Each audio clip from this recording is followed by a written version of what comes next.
taking responsibility for whatever happens to you, knowing that you have consciously made the decisions that are now affecting you, knowing that what is happening now, the direct result of your activity, what you did yesterday.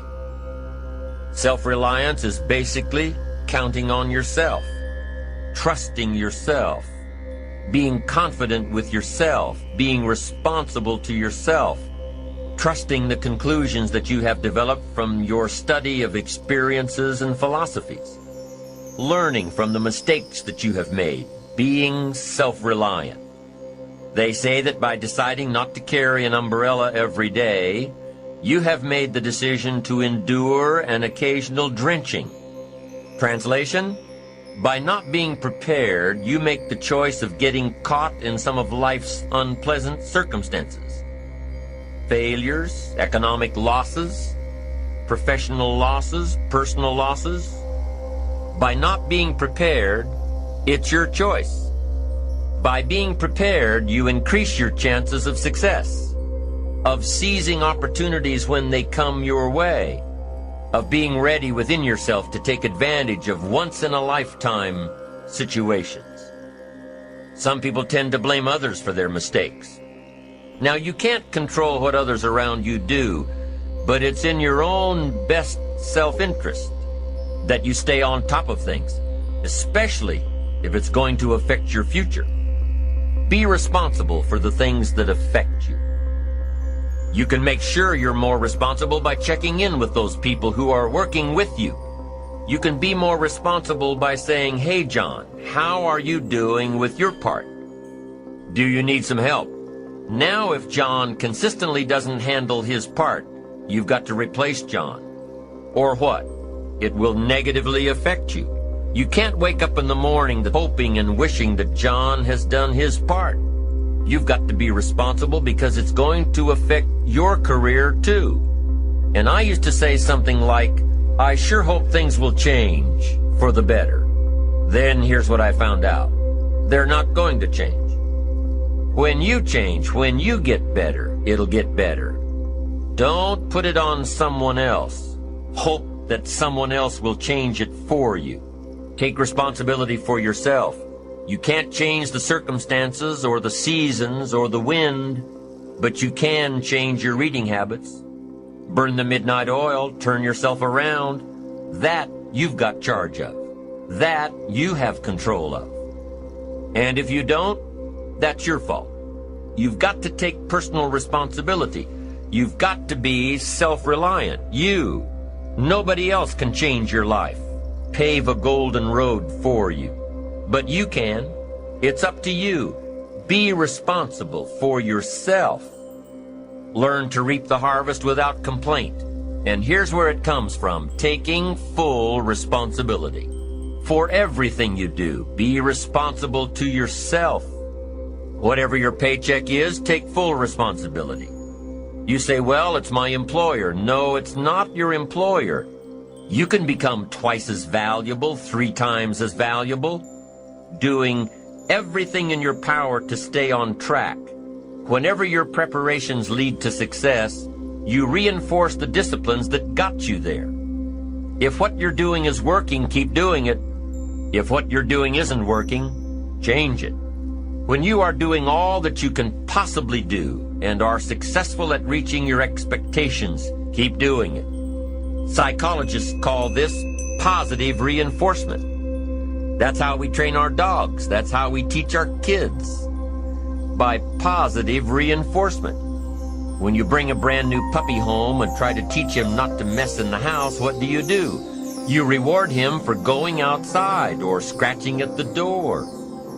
When you're trying to get your older kids to crack the books and study, what do? You reward them when they get good grades. You teach them that the skills they are developing now will have great positive effects on their lives later. This is positive reinforcement. Learning that there are rewards for doing something good. The greater the value, the greater the reward. The better you do, the better your reward. A bigger paycheck, a better house, it's all a reward system. Positive reinforcement builds good habits. If what you are doing are building your ambition and increasing your success, keep doing them. Your success is reaffirming that these habits are good, that you need to keep doing what you are doing. By reviewing these habits that bring on success, you reinforce them. Now here's the other side. By reviewing your habits, you may find out that some of them are inhibiting your success. You may find out that what you're doing every day is bad for you. Somebody says, well, I've just gotten out of the habit of taking my daily walk around the block. Well, I guess you'll just have to get in the habit of being sick down the road. Somebody says, well, I used to read the books all the time. I've just gotten out of the habit. Then change it. Just get back into the habit. It's called discipline. You can keep your fingers crossed if you want to and hope that it'll all straighten out to change in your favor, but we call that naive at best. You can't keep doing this any longer. Don't wish for a better wind. The key is to wish for the wisdom to set a better sail. That is the philosophy I picked up at age 25, and it revolutionized my whole life. I found it was easy.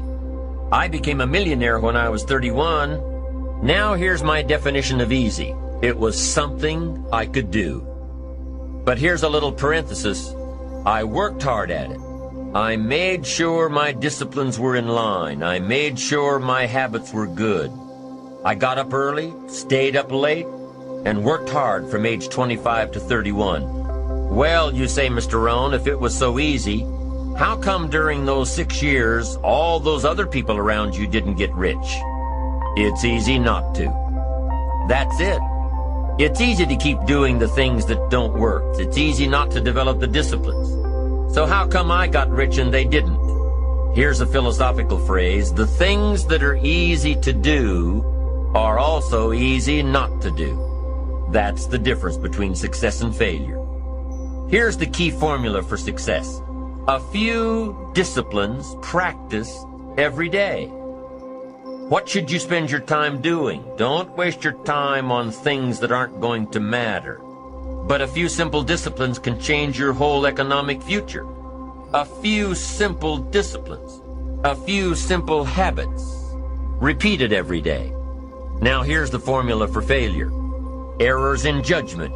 Repeated every day. I'm telling you, they'll spin out of control in 10 years. A few errors every day. It's disastrous. Now here's why it's easy to repeat an error in judgment. Because failure doesn't fall at the end of the first day, or the first week, or the first month. It's easy to get faked out. If disaster fell on us at the end of the first week, we'd change our philosophy. But it's so subtle. They're so subtle. They get you a little off course. You keep drifting off course, and all of a sudden you're caught. So you've got the choice right now of one of two easies. Easy to do or easy not to do. I can give you in one sentence how I got rich by the time I was 31. I did not neglect to do the easy things I could do for 6 years. That's the key. I found something easy I could do that led to fortune, and I did not neglect to do it.